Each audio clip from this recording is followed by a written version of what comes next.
तो हमारा पहले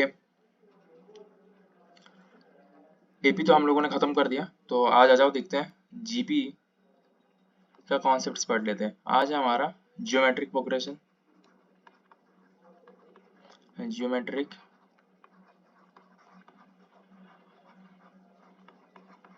जियोमेट्रिक प्रोग्रेशन।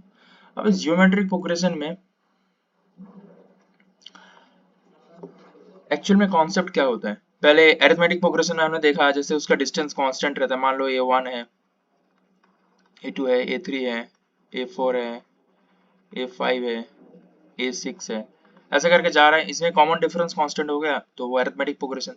जियोमेट्रिक प्रोग्रेशन में ना कॉमन रेशियो कांस्टेंट रहता है, मतलब a2/a1 कर दिया ना, वो a3/a2 के बराबर होगा, और वो a4/a3 ऐसे करके वो चला जाता है। मतलब लास्ट में जो nth टर्म होगा वो n-1 उसके साथ जो रेशियो होगा वो बराबर होगा। तो ये होता है जीपी के लिए। मतलब हम इसको एक कांस्टेंट मान सकते हैं, कोई r, मतलब जिसको हम कॉमन रेशियो बोलते हैं। वहां पर कॉमन डिफरेंस था, और जहां पर बोलेंगे कॉमन कॉमन रेशियो, तो कॉमन रेशियो मतलब a2 की जगह हम लिखेंगे a1 इंटू आर, और a3 की जगह देखो पहले लिखेंगे a2 इंटू आर, फिर लिखेंगे a1 इंटू आर स्क्वायर, फिर a4 इंटू लिखेंगे देखो a3 इंटू आर, उसको लिखेंगे a1 इंटू आर क्यूब।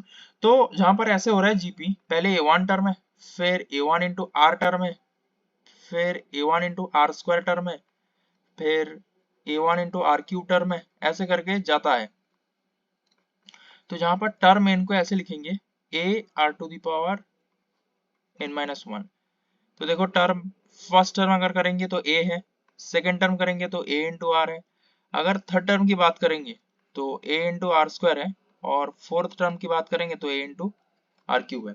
तो ये हमारा कॉमन टर्म, जैसे ए बी में था ना, a n equal to a plus n-1 into D, वैसे ये जीपी के लिए है। ये है जीपी के लिए, ये है जीपी के लिए। अब जीपी के लिए दूसरा जो कॉन्सेप्ट है वो देख लेते हैं, इसका समेशन कैसे निकालते हैं। देखो समेशन के लिए दूसरा एक पेज ले लेते हैं, उसमें बढ़िया से देखते हैं समेशन एक्चुअली निकालते क्या है। समेशन मान लो एस है, तो करेंगे a into A R plus A R square plus A R cube, ऐसे करते करते कुछ एक टर्म होगा a r to the power n-1 जो nth टर्म है, और a r to the power क्या होगा पिछले वाला टर्म n-2 होगा, मतलब n-2 n-1 टर्म। तो अगर इसका जो कॉमन रेशियो है ना, देखो कोई भी जीपी है ना, या किसी भी जगह पर तुमने किसी कॉमन रेशियो को देख लेना, अगर कॉमन रेशियो वाले कोई भी सीरीज आ गया ना, तो उसको अगर समय से निकालना है ना, तो पहले एस लिख लेना, फिर उस आर जो कॉमन रेशियो उसके साथ एस को मल्टीप्लाई करना, तो ये ए देखो पहले आगे एक स्टेप आगे शिफ्ट हो जाएगा, तो ये ए आर हो गया, और ए आर जो है वो ए आर स्क्वायर पे आ जाएगा, ए आर स्क्वायर जो है वो ए आर क्यूब पे आ जाएगा। तो जब ऐसे करते करते A R to the power n-2 वो कहां पर आ जाएगा, A R to the power n-1, और ये A R to the power n- कहां पर चला जाएगा, A R to the power n में। तो जहां पर हम एक काम करेंगे, ये s से आर एस माइनस कर देंगे, तो क्या होगा, ए आर कुछ ऐसे होगा ना, ए आर के साथ ए आर के साथ ए आर, ऐसे करके कैंसिल हो जाएगा। तो हमारे पास बचेगा क्या, a minus A R to the power n, है ना। तो s से कॉमन ले लो 1 माइनस ऑफ r, यहाँ पे a कॉमन ले लो 1 minus R to the power n, तो s इक्वल टू हो जाएगा a into R to the power n-1, minus के साथ मल्टीप्लाई कर दिया, इंटू r-1। तो ये हो गया हमारा समेशन का फॉर्मूला। ऐसे करके ब्रैकेट कर देते हैं। ये सब चीजें याद रखना होता है, इसके अलावा कुछ नहीं याद रखना, ठीक है। मैथ्स में क्या है ना, कॉन्सेप्ट्स को ध्यान दो, और मैं जैसे नोट्स बना रहा हूँ ना, मैं थोड़े बिखरा हुआ बना रहा हूँ, पर तुम लोग अच्छे से बनाओ, ठीक है। पर कॉन्सेप्ट्स पे ध्यान दो, क्या समेशन हो गया, क्या टर्म हो गया, बहुत बढ़िया। अब एक चीज देखो, बढ़िया से एक चीज नोटिस करो, मान लो कोई जीपी, मान लो प्रैक्टिकल जीपी कैसा होगा, 1 2 4 8, फिर होगा 16, फिर होगा 32, इसका टर्म बढ़ता ही चला जा रहा है, इसका टर्म धीरे धीरे बढ़ता ही चला जा रहा है, तो इसको बोलते हैं डाइवर्जेंट, वो बाद में पढ़ोगे, वो अभी जानने का नहीं है डाइवर्जेंट क्या होता है। पर ये एक ऐसा सीरीज है जो इन्फिनिटी में जाकर बहुत ज्यादा वैल्यू हो जाएगा इसका, धीरे धीरे 2 मल्टीप्लाई होते जा रहा है, होते जा रहा है, होते जा रहा है। पर कोई सीरीज मान लो ऐसा है 1 के साथ मैंने हाफ मल्टीप्लाई कर दिया, क्योंकि ये देखो आर तो कुछ भी हो सकता है ना, ये जो कॉमन रेशियो आर है ये फ्रैक्शन भी हो सकता है, ये इंटीजर भी हो सकता है, और ये कोई पॉइंट नंबर कुछ भी हो सकता है, ये माइनस में भी हो सकता है, ये प्लस में भी हो सकता है। तो मान लो प्लस में फ्रैक्शन है, हाफ मैंने मल्टीप्लाई कर दिया, वो 1/4 हो गया, और वे 1/8, फिर 1/16, फिर 1/32, क्या वैल्यू घट रहा है ना धीरे धीरे, मतलब कन्वर्जिंग जगह पर, मतलब वैल्यू वैल्यू घट रहा है। तो जब इन्फिनिटी में आएगा वो टेंड्स टू किसको करेगा, जीरो, तभी होगा ना, देखो वैल्यू धीरे धीरे घट रहा है। तो ये मान लो एक इनफाइनाइट जीपी की तरह, एक इनफाइनाइट जीपी की तरह ये जा रहा है। तो अगर ये मॉड्यूलस आर का वैल्यू 1 से कम हो, क्या समझे, ये जो हाफ है ये 1 से छोटा है, मॉड्यूलस आर का वैल्यू 1 से छोटा है ना। तो अगर एक स्पेशल केस है, याद रखना ये, अगर मान लो मॉड्यूलस ऑफ आर इसका वैल्यू 1 से छोटा है, मतलब इसका मतलब क्या, -1 से आर लेकर 1 तक, इक्वल साइन नहीं है, इक्वल साइन नहीं है। अगर 1 ही हो गया रेशियो तो फिर जीपी की किस बात की, तो फिर तो 1 1 1 1 ऐसे करके तो एक सिंपल टर्म का सीरीज हो जाएगा ना। तो अगर रेशियो इस रेंज पे है कि -1 से 1 है, r बिलोंग्स टू -1 से 1, क्लोज्ड इंटरवल नहीं, ओपन इंटरवल में है, ठीक है। तो उस टाइम क्या हो जाएगा, ये जो r to the power n है ना, ये देखो टेंड्स टू 0 पे आ जाएगा, क्योंकि 1 से छोटा कोई भी वैल्यू मान लो हाफ ले लिया, और हाफ टू दी पर मान लो इनफाइनाइट जीपी है, इनफाइनाइट जीपी है, तो कुछ इन्फिनिटी हो गया, तो 1/2 टू दी पर इन्फिनिटी आ गया, वो देखो 0 आ जाएगा। तो ये मॉडुलस आर लेस देन जब होगा ना, और जहां पर जब n टेंड्स टू इन्फिनिटी होगा तो r टू दी पर n 0 होगा। याद रखना, जब मॉडुलस आर लेस देन 1 है तो n टेंड्स टू इन्फिनिटी, मतलब इनफाइनाइट जीपी जिसको बोलते हैं, एक होती है जीपी और एक होता है इनफाइनाइट, एक होती है इनफाइनाइट जीपी। हम इसकी कॉन्सेप्ट समझा रहे हैं। इनफाइनाइट जीपी में क्या होता है, मॉड आर अगर लेस देन 1 हो गया ना, और n टेंड्स टू इन्फिनिटी है, वहां पर r टू दी पर n टेंड्स टू 0 है, तो इस समेशन को हम लिखते हैं a बाई, जहां पर 1 माइनस 0 कर देंगे, और जहां पर r छोटा है तो इसको लिख देंगे 1 माइनस ऑफ r। तो इनफाइनाइट सीरीज के लिए a into 1 minus of r, s कुछ ऐसा होता है। अगर n टेंड्स टू इन्फिनिटी, मतलब ये जो हमारा, देखो इसको सिंपल कैलकुलेशन ये है, अगर s जो था ना a into r to the power n minus 1 upon r minus 1 है, तो जहां पर s के साथ अगर मैंने limit n tends to infinity अगर पुट किया, और कंडीशन ये है कि मॉड आर लेस देन 1, तो ये simply a by 1 minus R हो जाती है। देखो 1 माइनस आर पॉजिटिव क्वांटिटी, क्योंकि r -1 से 1 के बीच में है, तो 1 से छोटा ही होगा ना, तो 1 माइनस आर पॉजिटिव क्वांटिटी, और a पहला टर्म है, तो 1 प्लस हाफ प्लस 4 ऐसे करके जो जा रहे हैं, ऐसे मान लो एक प्रैक्टिकल समेशन सीरीज वाला बात करें, नया चीज देखते हैं। ऐसे मान लो 1 है, फिर मान लो हाफ है, फिर 1/4 है, फिर 1/8 है, फिर इन्फिनिटी जा रहा है, तो इसका simple summation 1/1 minus of a by 1 minus r था ना, क्या होगा, हाफ होगा, तो ये 2 आ जाती है, सिंपल।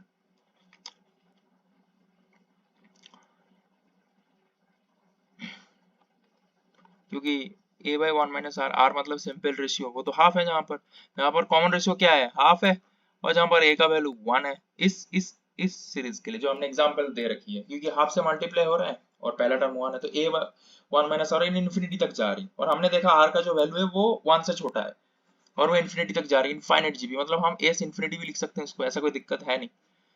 अच्छा, और एक सीरीज देख लो, ये मजेदार है, और एक सीरीज देख लो, सपोज कुछ ऐसा सीरीज है, मान लो कुछ ऐसा सीरीज है जो मान लो कुछ जगह पर लिखा है 1 लिखा है, फिर मान लो 2x लिखा है, फिर मान लो 3x² लिखा है, फिर मान लो 4x³ लिखा है, फिर 5x टू दी पावर 4 लिखा है, ऐसे करके जा रहा है।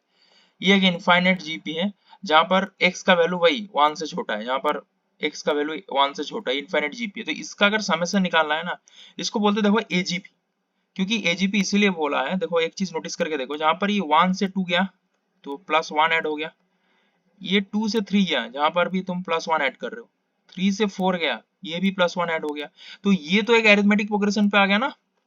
और ये x के साथ जब x स्क्वायर मल्टीप्लाई, मतलब x मल्टीप्लाई कर रहे हो, x स्क्वायर से x³ जा रहे हो तब भी x मल्टीप्लाई कर रहे हो, x³ से x टू दी पावर 4 तब भी x मल्टीप्लाई कर रहे हो, तो ये तो जीपी हो गया। इसको सिंपली बोलते हैं एजीपी, अरिथमेटिक और ज्योमेट्रिक प्रोग्रेशन। मतलब जहां पर एक एरिथमेटिक है उसके साथ जियोमेट्रिक है। पर कुछ सोचना नहीं है, देखो सिंपल टेक्निक बता रहा हूँ। जहां पर अगर तुमको समेशन निकालना है ना, तो जो कॉमन रेशियो है ना जियोमेट्रिक प्रोग्रेशन, उससे मल्टीप्लाई कर देना। तो common ratio a into x कर देना और ये 1 x पे शिफ्ट हो जाएगा और ये बन जाएगा 2x स्क्वायर और ये 3x स्क्वायर बन जाएगा 3x क्यूब, ये 4x क्यूब बन जाएगा 4x टू द पावर 4।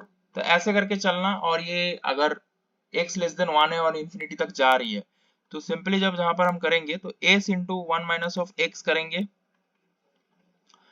और जहां पर तुम ऐसे होगा 1 होगा, फिर x होगा, फिर x स्क्वायर होगा, फिर x क्यूब होगा, फिर x टू द पावर 4 होगा, ऐसे dot dot dot.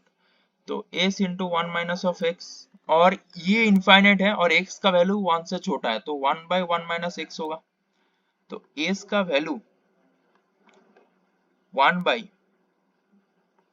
1 by x square, ये s का वैल्यू है, मतलब s इंफिनिटी, जहां पर x का वैल्यू ऑफ कोर्स x से छोटा है। ये सवाल में देख लेना, ठीक है। समझ लो, समझो चीजों को समझो। जब भी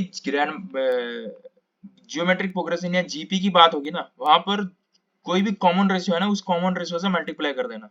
तो ये भी देखो एक जीपी बन गया 1 प्लस एक्स स्क्वायर और इसमें कोई अरिथमेटिक वाला टर्म नहीं है तो उसको एलिमिनेट करने के लिए एक से मल्टीप्लाई किया गया ताकि वो प्योर जीपी या प्योर एपी में आ जाए।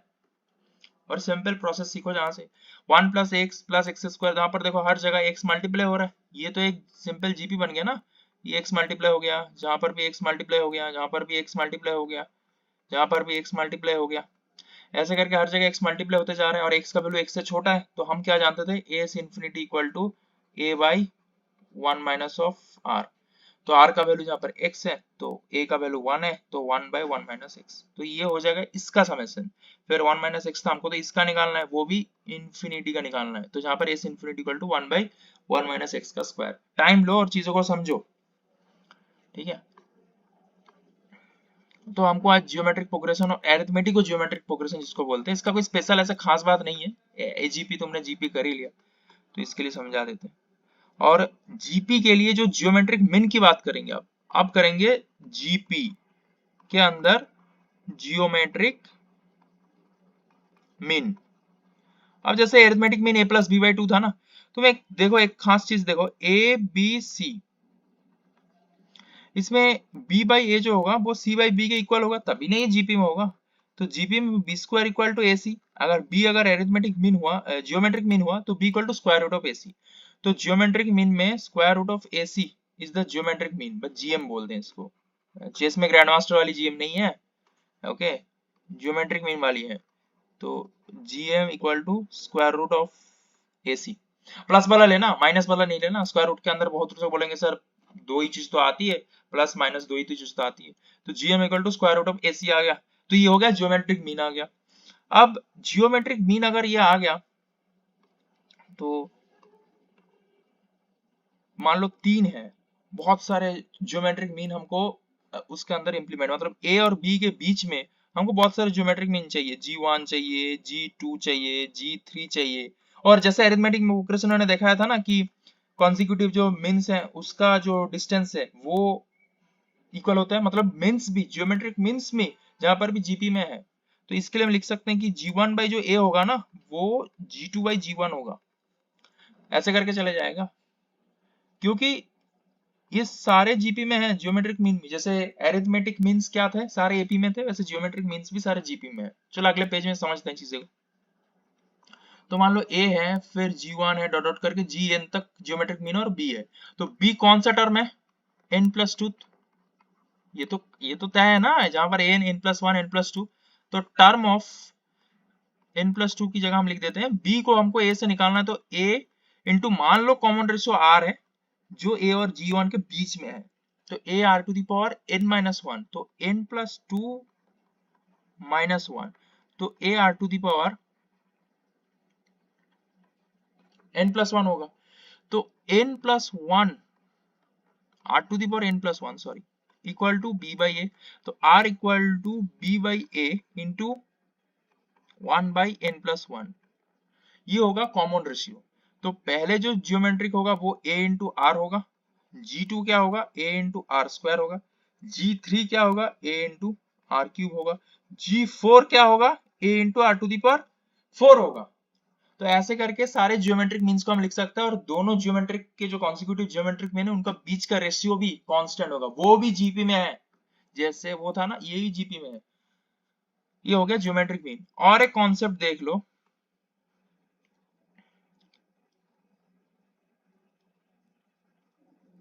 मैंने पढ़ लिया ना जियोमेट्रिक मीन, तो ये सब चीज अच्छे से देख लेना, नोट्स बनाते रहना, जितना भी लिख रहा हूँ बड़ी ऐसे एकदम छोटी छोटी पॉइंट्स में शॉर्ट पेजर नोट्स बनाना। देखो मैथ्स में ना क्या केमिस्ट्री फिजिक्स की तरह इतने नोट्स नहीं होते, शॉर्ट पेजर होती है, वन पेजर नोट्स बना लेना, पर प्रैक्टिस ज्यादा होनी चाहिए। मैथ्स में असली चीज होता है प्रैक्टिस। हम बहुत सवाल करेंगे आगे इसी चैनल पे आएगा, तो चैनल को इसलिए सब्सक्राइब करके रखना, और वीडियो को जितना चाहे उतना शेयर कर सकते हो, ताकि बहुत सारे लोगों तक ही पहुंचे। और जहां पर एकदम कॉम्प्रिहेंसिव सीरीज आने वाली है पूरी मैथ्स की, तो अच्छे से सब्सक्राइब करके रखना।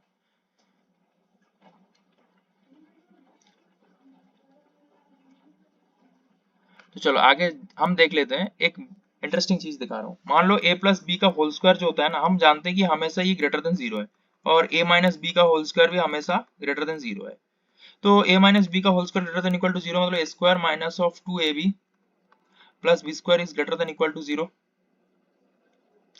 ये हम लिख सकते हैं ना। तो अच्छा एक काम करो, root A minus root B, इसका भी whole square always greater than zero होगा। एक काम करते हैं, इसकी बात करते हैं, root A minus of root B, इसका जो होल स्क्वायर होगा वो ग्रेटर देन इक्वल टू हमेशा जीरो होता है। तो रूट ए का square A minus of two root A B plus B is always greater than zero. तो एक चीज देखो, ए प्लस बी ये सारे पॉजिटिव टर्म है, ये ए बी सारे बिलोंग्स टू पॉजिटिव टर्म है, ठीक है। मतलब ये जो होल नंबर है ना, ये रेशनल नंबर है, ये होल नंबर पे पॉजिटिव है। टू रूट ए बी हो गया, और ये a plus B by two is greater than equal to root A B. कुछ दिखाई दे रहा है जहां पर, ये a plus B by two क्या है, a और b का अरिथमेटिक मीन है, और ये जियोमेट्रिक मीन से बड़ा है। तो ये मैंने दिखा दिया कि जो अरिथमेटिक मीन होता है ना, ये इनइक्वालिटी में काम आएगा, is greater than equal to geometric mean. इसके ऊपर बहुत सवाल आगे के चैनल पे हम कर रहे हैं। Arithmetic mean equal greater than equal to geometric mean, equality तब होल्ड्स होगा जब a और b both equal. Arithmetic mean equal to geometric mean होगा जब a और b दोनों इक्वल है, ठीक है। तो ये याद रखना। और एक चीज याद रखना, मान लो arithmetic mean greater than equal to geometric mean, ये तब वैलिड होता है व्हेन एंटिटीज, मतलब जो भी तुम एपीजीपी के सीरीज के अंदर जो भी एंटिटीज घुसा रहे ए बी सी डी, वो आर ऑल पॉजिटिव, ठीक है, ऑल पॉजिटिव। मतलब जैसे मान लो एक एग्जांपल दे रहे, X plus one by X is greater than equal to, मतलब इसका जो अरिथमेटिक मीन है X plus one by X by two, यहाँ पर x पॉजिटिव है, तो x plus one by X greater than two equal to square root of x into one by X. तो x plus one by X हमेशा two से बड़ा होगा, जहाँ पर x belongs to any positive number, whole positive, ठीक है। पर अगर मान लो x नेगेटिव हो गया तो x belongs to negative, negative की बात करेंगे तो x की जगह माइनस एक्स लेंगे, माइनस एक्स तो पॉजिटिव है ना, one by minus X is greater than two root over of minus X into one by minus X. तो माइनस एक्स कट जाएगा, तो minus of X plus one by X is greater than equal to two, है ना। पर जहां पर लिखेंगे X plus one by x less than equal to minus two, तब ऐसे आ जाती है चीजें, और जब प्लस होती है तो greater than equal to two. तो x plus one by X plus और माइनस के हिसाब से ऐसे वेरी कर जाता है। तब जब तूने देखा कोई नेगेटिव क्वांटिटी है तो उसका माइनस ले लेना, तभी तो पॉजिटिव बनेगा ना। कोई नेगेटिव क्वांटिटी मान लो -5, तो उसका माइनस ले लूंगा, तब जाके कैलकुलेट करूंगा, तो वो पॉजिटिव हो जाएगा। तो मैंने पूरी चीज माइनस लेकर किया कि माइनस एक्स का तो पॉजिटिव है भाई, तो minus X plus one by of minus X by two, इसका भी arithmetic mean greater than equal to geometric mean. अब ये इसका ले सकते हैं एपी ग्रेटर देन जीएम, क्योंकि सारे एंटिटीज तो पॉजिटिव हो गया, एक्स नेगेटिव है तो माइनस एक्स तो पॉजिटिव हो गया, तो फिर तो हम M greater than equal to GM ये तो अप्लाई कर सकते हैं ना। तो इसको हम तुरंत अप्लाई कर दिए, देख रहे हो, minus X into one by minus X cut गया, तो रूट वन हो गया ग्रेटर देन इक्वल टू हो गया, तो x plus one by x less than equal to minus two आ गया। ऐसे करके चीजों को समझना होता है, ठीक है। और ये जितने भी लिखा रहा हूँ ना, short note, one pager notes रखना, ज्यादा बहुत बड़ी नोट्स बनाने की जरूरत नहीं, प्रैक्टिस ज्यादा से ज्यादा करो। मैं अच्छे सवाल लाऊंगा इस चैनल पे, चैनल को सब्सक्राइब करके रखना, लाइक करो और इसको जितना शेयर कर सकते हो उतना कर दो ताकि दूसरे तक भी पहुंच जाए। तो आज इतना ही पढ़ लिए हमने, एजीपी जीएम का जीपी का सारे प्रॉपर्टीज वगैरह पढ़ लिए, ठीक है।